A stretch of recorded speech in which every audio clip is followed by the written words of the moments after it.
Welcome everybody back to Astroline. A little different show this time. Pluckers is closed, and obviously Pluckers is one of our official sponsors, and we love Pluckers, one of the best sports bars and wing bars in America.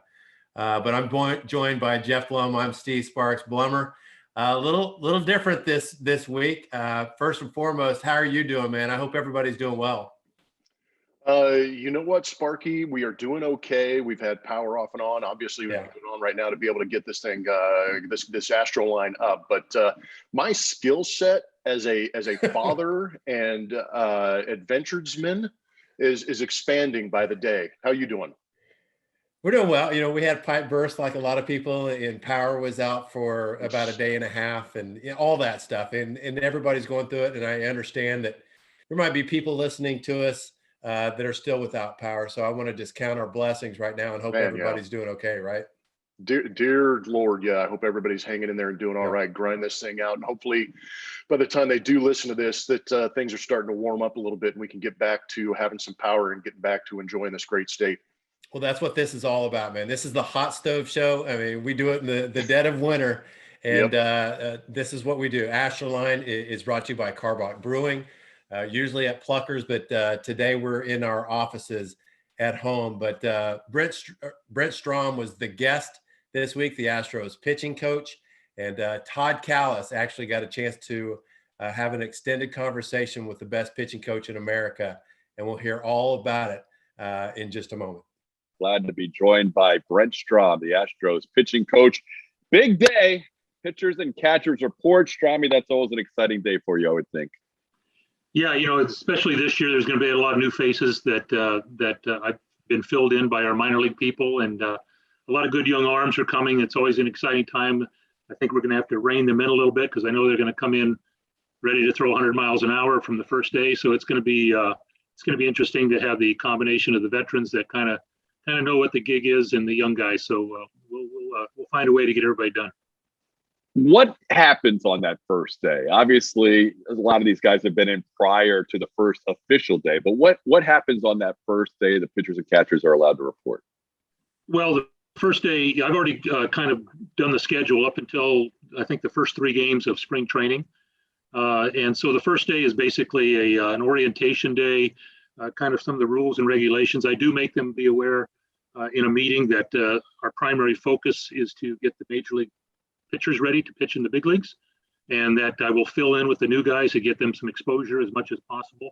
That usually takes place early in spring training. I kind of slow walk the veteran guys. I'm a big believer in that the veteran guys know themselves better than I do, and so I talk to them a little bit about how many outings they want, when they want to do their back-to-back, if they want to do a 1+ type thing.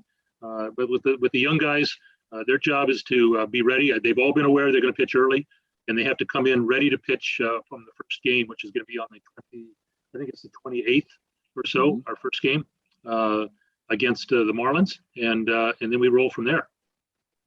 So when you say you have things slotted up all the way through the first 3 games of the spring, that means you already know who you want to go in those first 3 games. At what point in the spring do you try and line things up to get ready for opening day on April 1? Well, what I do is I work backwards. So let's say Greinke's going to pitch the first game of the season in Oakland. I will work backwards from there. Hopefully I can get, most of the times the starters will get either between 5 and 6 outings before the opening day. Obviously, a guy like Greinke is going to probably pitch in the rotation ahead of Javier or Urquidy. So there's a chance that Urquidy and Javier might get 6 outings, where the other 3, being Valdez, Mccullers, and Greinke would get 5. But I'll discuss it with them and see when they want to have their one thing I do is I give them 1 extra day in between about the middle of spring training, so they have 5 full days off instead of 4. But our goal is to build them up, to ramp them up to 6 innings or so at the end. I'm a firm believer you don't need to pitch 9 innings in spring training to go 9 innings. But each one of them have come in. I've talked to all of them. I've talked to everybody. We have 39 pitchers in camp, so it's a boatload of people given the situation, and then have to deal with the COVID restrictions. It's going to be patience is going to be the key word for everybody. Astros pitching coach extraordinaire Brent Strom joining us on Astroline, presented by Carbach. Stromy, I know for you and every other pitching coach around baseball, I would think one of the big challenges this year is being able to extend guys coming off the shortened season. How much has that been a topic of conversation for you, whether it's with other pitching coaches or within the Astros organization, about how you're going to fill up all these innings in 2021 after a short season in 2020? Well, I have a number of people in the major leagues who I talked to. A couple of names: Derek Johnson, Wes Johnson, Derek with Cincinnati, Wes with the Twins, and we've talked about this at length. I think one of the biggest problems you have is when you talk about workload, everybody thinks, well, we're going to ramp up from let's say the 40 innings that Urquidy threw last year, and now we're going to expect 120 to 130. That's a large ramp up. So there's two ways of looking at this. You can either worry about it and keep workloads down. I'm on the other side of things. I think the pitchers can adapt to the workload if we watch what they do in between, the number of pitches, the stress innings that guys throw. So there's two ways of looking at it. You monitor the workload and say, okay, we're not going to let somebody throw 30% above what they did the year before. If we did that, we wouldn't be able to complete the season. It's going to take, I did the figures the other night. It's funny you should ask about it today. If we play 162 games and each game is 9 innings, which is not going to happen, but there may be some extra inning games, that's over 1,480 innings that we have to cover. And right now, if I conservatively gave everybody a 30% bump or even a 50% bump, we'd still come short by about 400 innings. And that's going to have to come from somewhere. And that's where our depth and our guys that are going to be in Sugarland are going to have to step forward and help carry the load. There's going to be a number of pitchers that the Astro fans are going to see this year. Yeah, in a normal season, you'd never see a whole rotation stay intact for a year with just 5 starters. And obviously in this kind of situation, you're going to see a lot of different people, I would think, get starts. You mentioned the 5 key guys earlier with Urquidy and with Bromber and with Greinke and McCullers, obviously, and Christian Javier. Who else might we see get starts at some point this year? Where does a Josh James or an Austin Pruitt fit into the mix? And who else might we see possibly get starts other than those core 5 you mentioned? Well, the 2 names that you mentioned are both rehabbing right now. They will not be with us in spring training. They're still rehabbing, doing quite well, doing very, very well. I expect Josh James with the surgery on his left hip. And looking back at the struggles that he had, I really think that the left hip instability really affected his control.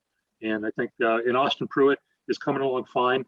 I think we'll see them sometime in May or June, hopefully. As far as the other guys are concerned, obviously I have big hopes for a rebound from Brian Abreu this year. He's got himself in tremendous physical shape. After his first little bit of success at the major league level, one thing that young guys don't realize is that, as you well know, it's a lot more difficult to stay in the big leagues than it is to get to the big leagues. And so he's got himself in tremendous shape. I think Forrest Whitley's doing very, very well. I expect to see him this year. Of course, Belak can help us in that regard. Garcia, and then there's a slew of young guys, the Ivies of the world, and a bunch of other guys that I'm hearing great reports from from William Murphy, our pitching coordinator, who's now going to be with our big league staff. So I'm excited about the young arms. There's a stable of really good arms and good kids that fans are going to be excited about. This is kind of a new era a little bit with the young kids coming up. It's I've been blessed as a pitching coach to have the Keuchels and the Verlanders and the Coles and all of these guys, and now we just have a new group that we're gonna work with. Yeah, not many pitching staffs can lose a Verlander, Cole, Morton, and a Keuchel like you have the last few years, and still end up where you were last year and in the past years. Strom, you mentioned of those young players, Brian Abreu. He, to me, is very intriguing. A guy who 2 years ago you thought highly enough to put him on the postseason roster, and then last year, kind of a step back where other guys may have passed him on that rung of the ladder to get to the major leagues. But you mentioned him as a starter. We've seen him as a reliever. Do you look at him as a starter if in 2021? Yeah, the thing that we're going to have to be aware of is if one of the starters goes down, how do we replace him? So when we have internal talks concerning our pitchers, we need to determine, can a guy go from starting in Sugarland to helping us in long relief, let's say, at the major league level. I think it's easier to do that than if we put him in the bullpen and ask him to start. We try and keep them built up a little bit, but there's going to be movement up and down. And I think what Brian Abreu did was the realization. I think he was a little bit embarrassed by last year, and I think he took it to heart to get himself in great physical shape. He's moving much better right now, and I just love his breaking ball, and I do think that he eventually will become a top line starter with the first division team. Brent Strom joining us on Astroline, presented by Carbach, as the Astros have pitchers and catchers report today for the first time in West Palm Beach, Florida. We are live at Pluckers on 1400 Shepherd Drive. Strom, we've talked a little bit about the starters and covering all those innings, and it was a great stat you gave where you would still be short even if you bump guys up 30%. So that means a lot of the innings are going to fall on your bullpen, and your bullpen has really been buoyed this year by some acquisitions. I look at some of the guys who contributed last year, and then you bring back Joe Smith, you add Ryan Stanek, you add a Pedro Baez. It looks like your bullpen is really in pretty good shape going into 2021. Yeah, the big thing about the names that you mentioned, all of them have pitched in high leverage situations, and that's important. Okay, we know that not all outs are created equal. There are some outs in a ball game that are more important than others. Not that to belittle the 27 outs that you need to win a ball game, but when we get toward the end of the game, we have a number of options with Presley, Baez, Stanek, as you mentioned, Joe Smith, who is really has had a great career. I was looking at his stats the other day, the number of appearances, his ERA. Baez, the same thing. I think I got high hopes for Stanek as a rebound candidate this year. The biggest thing we're going to encounter is kind of the middle relief or long relief roles, because many of these guys are 1 to 2 inning type people. Rayleigh would be in there, and Taylor. Then we have Paredes, we have Scrub, we have a host of different people that are going to have to step up and provide some length for us in those games that get away from us.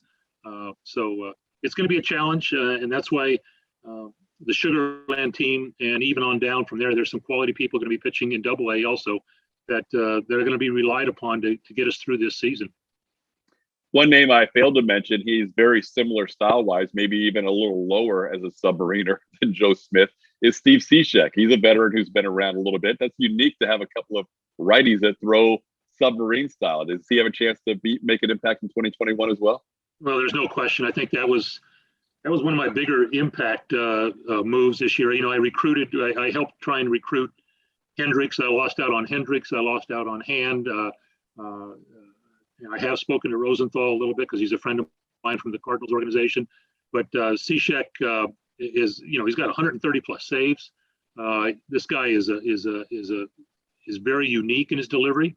He actually, to refer to his delivery, he actually throws from a slightly higher arm slot than Joe Smith does when you look at it on video. But he's been an impact pitcher.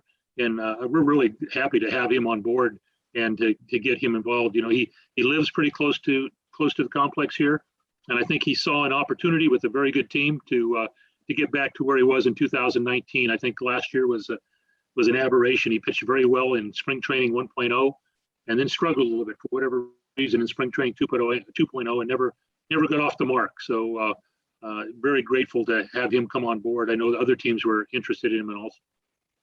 Brent Strom, our guest tonight on Astroline, presented by Carbach. Strom, you've mentioned a couple of these guys already. You've had Luis Garcia in the mix, and Oli Paredes. I think Andre Scrub pitched as well. And I'm referring to Game 5 of the ALCS against the Tampa Bay Rays. You guys were in an elimination situation. You start Luis Garcia. The first 4 guys in that game were all pitchers who had never pitched in the major leagues before. In an elimination game, trying to continue your season going to the World Series. Your 5th pitcher was Brooks Raley, who had just a little bit of Major League Baseball experience. For you to be in that position and get to a Game 7 of the ALCS with all the young guys you had to go through last year, I've got to think of all the years you've had a lot of prideful moments, but that had to be a big one, knowing what you did with a young group who had trouble throwing strikes for the first month or 2 of the season.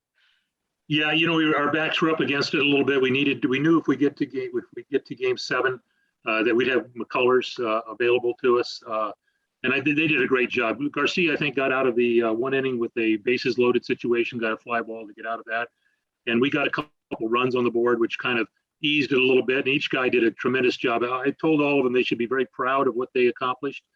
but not to rest on this thing, because the league's going to make adjustments to them, and they need to make adjustments back. And it's just like, we had a shot. It would have been great. It would have been great theater to win game 7. We had Greinke warming up in the 9th inning. Had we tied it up in the 9th, we had Framber Valdez warming up in game 6, and then all of a sudden the bolt that Correa hit for us to send us there. It was I get goosebumps. Kind of the hair on my arms kind of go up when I think about it a little bit. And so it was a tremendous accomplishment. We came up short. We should take pride in what we've accomplished the last 4 years or so, but I think we have a good enough team to come back again and be knocking on the door. Zach Greinke acquired a couple of years ago mid-season. You had him for a full year last year. Now that you're going into your second full spring training with him, even though it's been COVID related, I've got to think this is a unique personality that you've gotten to know a lot more as time has gone along. What do you know about Zach now that maybe you didn't know when you first acquired him? Well, I know that I'm overmatched when I talk to him sometimes. I told William Murphy, our new addition, our coordinator, who's going to be with us at the big league level, that he has one job. If he's in the dugout, he's got to make the trips to the mound to talk to Greinke whenever there's any trouble, because when you go out there, it's kind of an interesting dialogue. I read a piece the other day.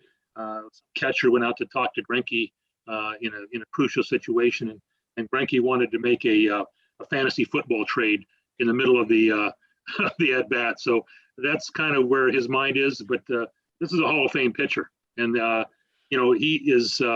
he's unique. But this is a tremendous athlete with tremendous feel. I've never been around a pitcher with better feel for pitches and being able to do things with the ball.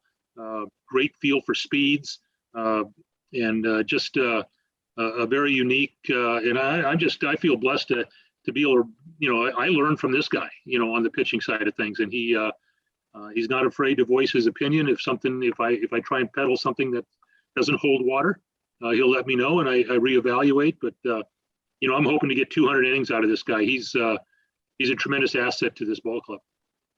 Yeah, it sounds like a unique relationship in that, as opposed to other pitchers, a lot of times the feedback you're getting from Greinke is more than you're going to get from other guys, and he has ideas, and he's not afraid to challenge you on certain things. It's the only way you get better is when you start to. I take a step back and say, you're probably right on that. I presented things to him, and he's kind of looked at me without saying anything. It's a nonverbal communication, and right about then I'll change the subject because I realize that he doesn't agree with me. Your other guy at the top of the rotation, Lance Mccullers Jr., has been here longer than anybody else in that rotation. And Lance really developed last year coming off Tommy John surgery. It looked like that changeup was as good as we've ever seen from him. And then the cutter came into play. How excited are you for what Lance might have in store in 2021? Well, I was thinking back to our 2017 team, and we the only people still left on the field was Alex Centron, Gary Pettis, myself, Lance, and our infielders. Where's everybody gone? It doesn't seem that long ago. Maybe because I replay the series so often in my mind, and while it's it's a fond memory, Lance McCullers in Game 7 of the ALCS in 2017 against the Yankees, I still look at that scorecard and I see 24 straight curveballs, and I thought I was dreaming. And while you mentioned these other pitches, I do want to reiterate that this guy has one of the great curveballs in baseball. And while he's developing his other pitches, it reminds me of what the Whitey Herzog once told me when I was when I first came up with the Mets, and he was a farm director for the Mets, and he said pitchers should always maintain their strengths while hitters need to work on their weaknesses. This is something I always remind Lance about, is do not forget your strength. Bob Gibson maintained his fastball. Wade Wilhelm maintained his knuckleball. Bert Blyleven maintained his curveball. Lance McCullers needs to maintain that curveball because it is a plus pitch that as evidenced by his success with that pitch. And I expect him to have a tremendous year this year. I'm going to go on a limb and say he's going to be in the top 10 in Cy Young Award voting this year. I think he's going to be that good. Wow, that's impressive. That's Brent Strom saying Lance McCullers Jr. possibly a top 10 finisher in the Cy Young voting. For that to happen, Lance knows this as well as anybody. He has to pitch a complete season, and at times that has been an issue for him. So I think for him coming off Tommy John to do what he did last year, he had a little bit of a hiccup, but it wasn't really related to the TJ. He's got to be excited to try and get a full season under his belt and maybe get to that 150 or 60 inning plateau. Yeah, the one game in Arizona last year kind of tore him up a little bit, and so you saw the higher than what he would have liked ERA. I think he ended up in 3.9 something. But you take that game away, he was very, very good. And I think the further he gets away from the TJ surgery, the better he's going to be. He's very confident and knows that he's not a secondary piece right now for this pitching staff. Behind the big guys that we've had in the past, he's a main cog and he's very competitive and he wants to do well, and I think he will. Speaking of Tommy John surgery, I have to bring this up whenever Tommy's on with us. Tommy John had the first Tommy John surgery in forever. His career, which was brilliant, has always been overshadowed by the fact that he had this surgery. Had he not been moved to the Dodgers, who knows? We might be talking about Brent Strom surgery. You were the second guy, right, Stromy? Yeah, I was the second guy to ever have Tommy John surgery. I remember the late Dr. Curlin and Dr. Jobe were excited to do the surgery. It had been a while since Tommy did it, but the difference was they must have done a brutal job because Tommy won 288 games and I won 22 in my major league career. So I don't know if they were under the weather when they did my surgery or not. No, you had a brilliant career in life in baseball. I want to get back to the Astros rotation. We mentioned the top two guys, probably the number 3 guy slotted in based on last year, or it could be Urquidy, but I want to talk about Framber Valdez. Framber, what a 2020 he had. And you talked about in the last segment, teams making adjustments to guys. Framber jumped on the scene last year with some brilliance. I would think teams are going to look to try and make adjustments on him. What are you thinking about Framber for 2021? Well, each year I had picked Framber to be my pick to click the previous year, and he didn't have the command he wasn't ready for it. As much as we as coaches like to think a guy's ready, people will come when they're supposed to come. Okay, it's their timetable, it's God's timetable, it's not mine. And last year Framber really picked us up. I think he threw a total of, I want to say 90 innings if you count the playoffs or so, which was very good. Well known for a plus curveball. I mean, I still reflect back on the ALCS and the Minnesota game coming in relief and what he did really picked us up. He's gained a ton of confidence. This is a case where he worked extremely hard before he came to camp last year, and he has matured beyond belief. And the sky's the limit with this guy. This guy has a very strong arm. He's very resilient. Takes the ball, competes, and he's only going to get better. Okay, so I'm really happy to have this young man on our team. It was a great sign by the Astros. He was an older kid that we signed out of the Dominican Republic. He's a family man now. I think he has 2 children, and I think back to the curveballs he threw against Tampa Bay, particularly against a guy like Renfroe, and I don't think Renfroe came within a foot of hitting some of them. They were that good. What a year it was for Framber Valdez. A shortened season for Jose Urquidy, but still a guy, when you look at him one time as a scout, you might not see the brilliance, but you watch him over the course of a season. It's amazing how effective he is and how much command and confidence he has. What sets Jose Urquidy apart? Because it's not maybe the stuff, but he seems to be a bulldog, huh? Urquidy has command of his pitches almost to the point where he throws too many strikes. And one of the things that we are going to work on in spring training is when he does get ahead, which he does quite often, is to expand the strike zone. He has a reputation for throwing a lot of strikes, and he continues to pump the strike zone. And this hurt him, if you remember back against Oakland in Dodger Stadium, 0-2 getting hurt 0-2, 1-2, just throwing way too many pitches that are hittable when his command allows him. I've often felt that if you can throw a strike intentionally, you can throw a ball intentionally. And this is what Urquidy is going to be working on. Nice change of speeds, well, good breaking ball, good changeup, enough fastball. May not rack up the strikeouts, but he induces a great deal of soft contact, and he's gonna be a big part of our future. Final guy in the rotation, Christian Javier, finished 3rd in the American League Rookie of the Year voting in 2020, and including Blake Taylor and Oli Paredes. Great job by a first-year guy. What are your thoughts about Christian Javier? Well, when I first think about Christian, I think of the invisible fastball that he throws. The velocity, people look at the velocity and say, well, it's just very average, 91 to 92, occasionally 93. But this guy has an unbelievable, what we call in the baseball terminology, great hop to the fastball.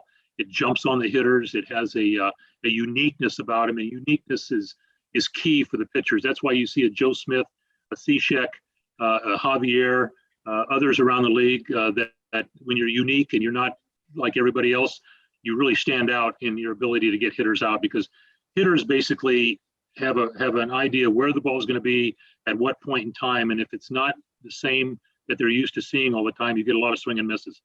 He throws an elevated fastball and a really good slider, and did a great job last year. I mean, to finish third like that, coming out of Double-A, this is a guy that came out of Double-A for us, and just a quiet confidence about this guy. And we need to keep him healthy and get innings out of him, and did a great job in the playoffs also for us. So it's a strong staff coming in. Again, health is going to be key, and getting the workload that's appropriate for them. Strami, I can't thank you enough for the fans. When pitchers and catchers report, it's kind of like Christmas morning. So thank you for the time, and we can't wait to get working again in 2021. We look forward to what happens this season. But thank you so much for joining us. Well, I appreciate all you guys. I appreciate the fans, and I appreciate the people that work behind the scenes with this organization to help make all of our jobs better. Thank you.